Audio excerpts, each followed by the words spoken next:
Hey everybody, it's Jay and Nick, and today we're going to talk about the Wolseley Hornet. But before we do that, you'll notice I'm in Canada right now.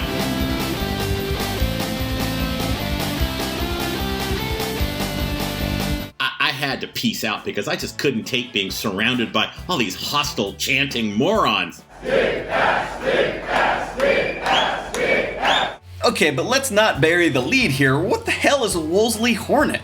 Well, really, you even got to go back further than that. What the hell is a Wolseley? Well, it used to be a thing. 1901 to 1927, Wolseley was this incredibly successful, popular British brand. Back then, you were either driving a Wolseley, doing the Charleston, or drinking radium water.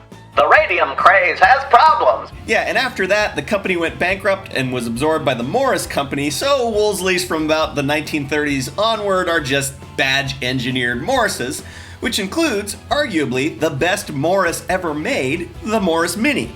I don't think there's any argument about that, actually. Now, and remember, in the Edwardian era, this was a luxury brand, and once you're established as a luxury brand, you can just slap your crappy name on any little piece of junk.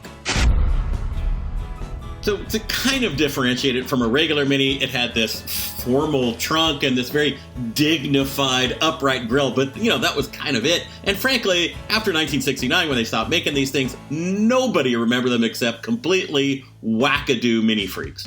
Now, for some reason, that made me think of Sean Windrum, team captain of one of our esteemed Canadian Lemons teams, Silversleeves Racing. Now, Sean's a Mini guy. He found a regular Mini at a local junkyard. He thinks it was originally one of the modern ones from the 90s. The junkyard owner was so excited about the idea of lemons, Sean explained the whole thing to him, he agreed to sell Sean the Mini for a lemon's price. So that goes on for a few years, and then one day, years later, Sean finds a Wolseley Hornet shell at a junkyard, and it's about to be tossed in the dumpster.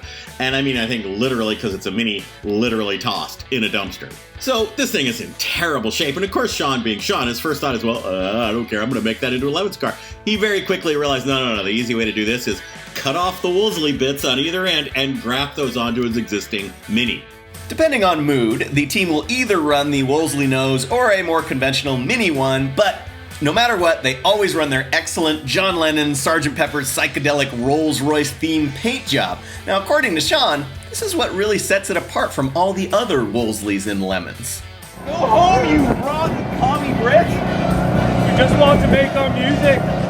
Yeah, as is often the case in Lemons, you got an interesting car, it means you also got an interesting team, it means you've also got interesting ideas, and by interesting I just mean super weird. The engine in this car is pretty standard Mini stuff. It's an A-Series 1275 4-cylinder. But one of the members of the team is Greg Temkin, who is famous in the Mini community for pioneering the technique of using a twin overhead cam BMW motorcycle cylinder head on top of the A-Series block. He did this way back in the 80s. Another team member is expert machinist Aaron Anderson. Sean says, Aaron, he sees the world in thousandths of an inch. Okay, but the thing is, as far as we can tell, the secret of the BMW motorcycle head and the 1275 A-Series British 80-year-old block is that they don't match at all. The bore spacing is vaguely similar, and some of the bolt holes are vaguely similar, but, that can be said for pretty much any engine that is square. These guys just said, no, this is what we got. We're going to figure out how to put these things together. It turns out the water jackets, the oil passages, the fact that the BMW was overhead cam and the 1275 was always a pushrod motor, none of this stuff is the same. And to make it work, you wind up with this Rube Goldberg-y thing, and there's a tensioner pushing here, and there's posts and studs coming up. It is bananas. So with all of this in-house expertise of Greg and Aaron, the team adapted the cylinder head, which is from a K1100 motorcycle, if that matters. That's on top of the Mini block. It's got an aftermarket micro-squirt engine management system. While they were in there, they also stroked the bottom end out, so the whole thing displaces about 1,400 cc's. Micro squirt? Is that like mega squirt for tiny cars? What? Who even knows about this stuff?